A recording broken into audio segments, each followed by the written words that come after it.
to thank the family of our departed Professor Mills, the funeral committee, members of parliament, the judiciary, the security services, and the members of the numerous other committees and organizations, as well as the various individuals who took part in the funeral of our late president.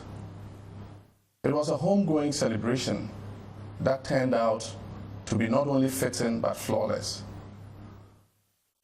I would like also to express my heartfelt gratitude to every single Ghanaian for the tremendous outpouring of support, kindness, and love displayed even in the midst of our collective grief.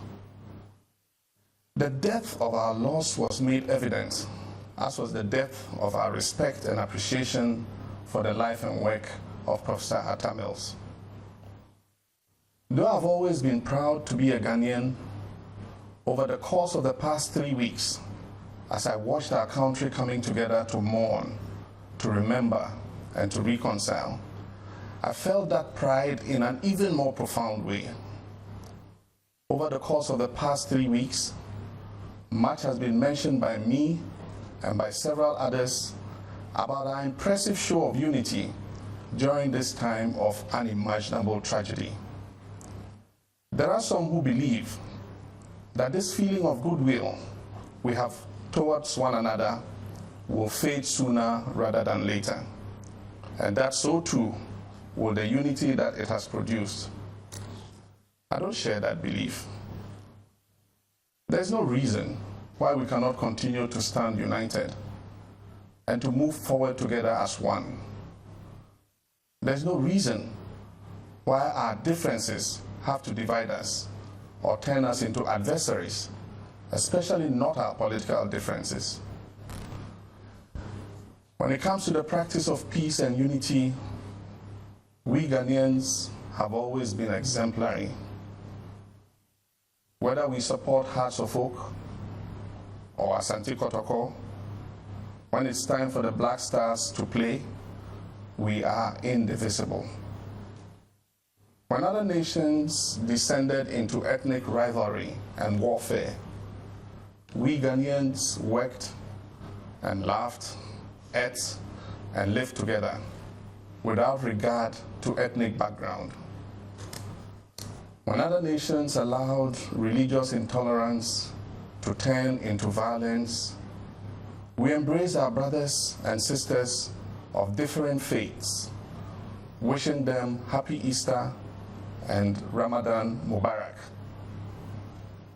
And let me take the opportunity at this point to say Barka da Sallah in advance to all our countrymen and women who will be celebrating the end of the holy month of Ramadan this weekend. The reason we have always been exemplary in our expression of peace and tolerance is because we Ghanaians have always been aware that standing united is not the same as standing unanimously. We don't all have to come from the same place or adhere to the same philosophy or to see situations from the same point of view in order to be of service to our country or to work together to create progress for our nation. Our differences of identity, differences of opinion, and differences of political party or ideology have never overshadowed our patriotism as Ghanaians. There have been times in the recent past when it seemed as though we had forgotten this simple yet powerful truth. But over the course of the past 3 weeks, we have been reminded of it again and again. And this remembrance of who we are as Ghanaians, of who we have always been, has ushered us into a new arena of hope and possibility. I consider it my responsibility as your president to ensure that our government emphasizes, appreciates, and protects our unity in diversity. My brothers and sisters, let us take the opportunity provided by our unity at this difficult time to build on the legacy that was created by Professor Mills and the legacies that were created by the presidents who served before him in order to move forward and claim our destiny. It is a destiny that springs forth from a foundation built on tolerance, fairness, compassion, humility, decency, strength, and resilience. The best tribute we can pay the memory of our departed president will be to continue the flame of peace. I hereby use this occasion to urge all political actors to use the unprecedented event of Professor Mills's passing, which so united our nation in grief, to effectively refocus Ghanaian politics and alter its tone forever. I believe there is space in the political arena to compete for political leadership in an atmosphere of decency and dignity.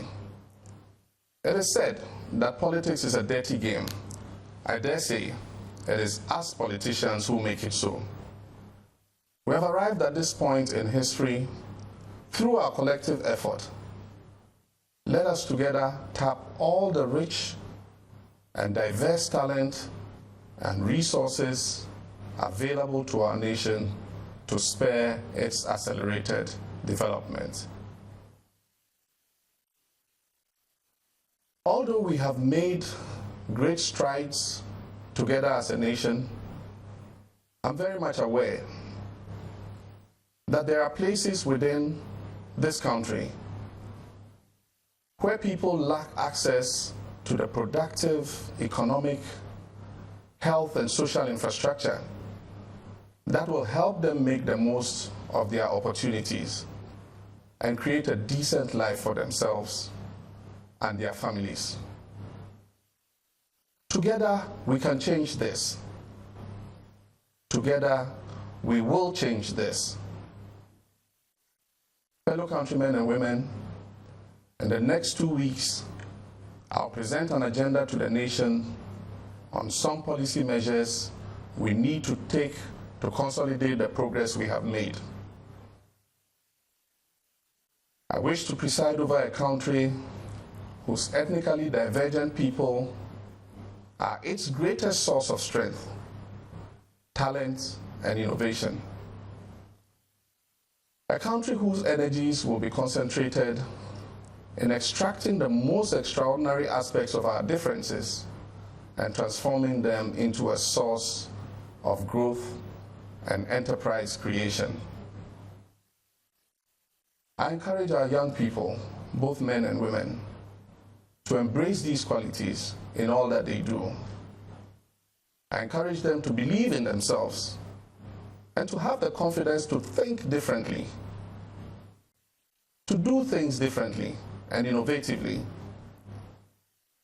Whether that involves developing and designing new technologies that can be applied in cost-effective ways to change the day-to-day lives of their communities,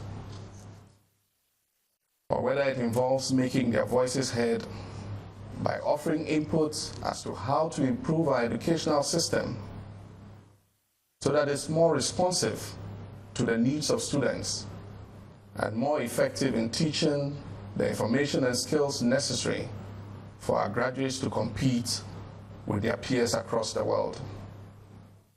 Or whether it involves being engaged in acts of social responsibility, such as ensuring that the environment in which our communities are conducive for human habitation. Our young men and women can each in their own way become active partners in the creation of a better nation. In this vein, I encourage everybody, male or female, young or old, to take ownership of this country by limiting the voices of pessimism and negativity that seek to break us down as a society rather than build us up. The voices that try to sway us away from a conversation of constructive efforts and involvement and turn us towards a pattern of petty name-calling and baseless personal attacks. Our growing democracy deserves more from us than that. And my fellow citizens, our country, whose independence and stability has been hard-earned, deserves more from us, from our politics, than that. I believe that Ghana, our great nation, has yet to see its greatest achievements. For all of our past successes and accomplishments, which are praised the world over, I believe that the best we Ghanaians have to offer lies ahead of us and not behind us.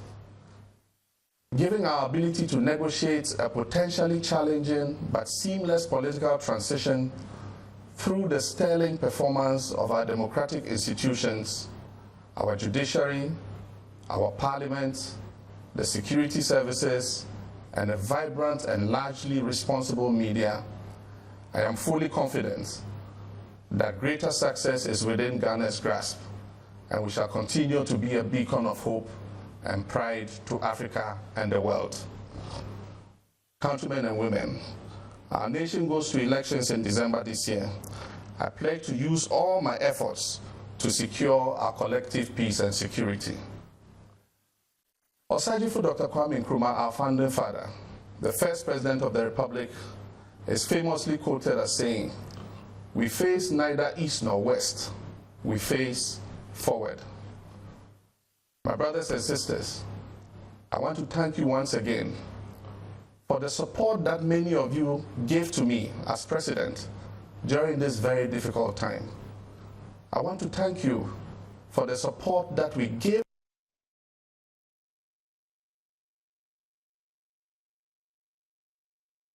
and prayers continue to be with his widow, Dr. Mrs. Ernestina Nadu Mills, his son, Kofi Atta Mills, and his entire family. In the coming weeks and months, let us also continue to stand proud and united as we face forward to work together to create a thriving Ghana, one that is better, greater, and stronger than it was before. May God bless you, and may God continue to bless Ghana. I thank you for your kind attention.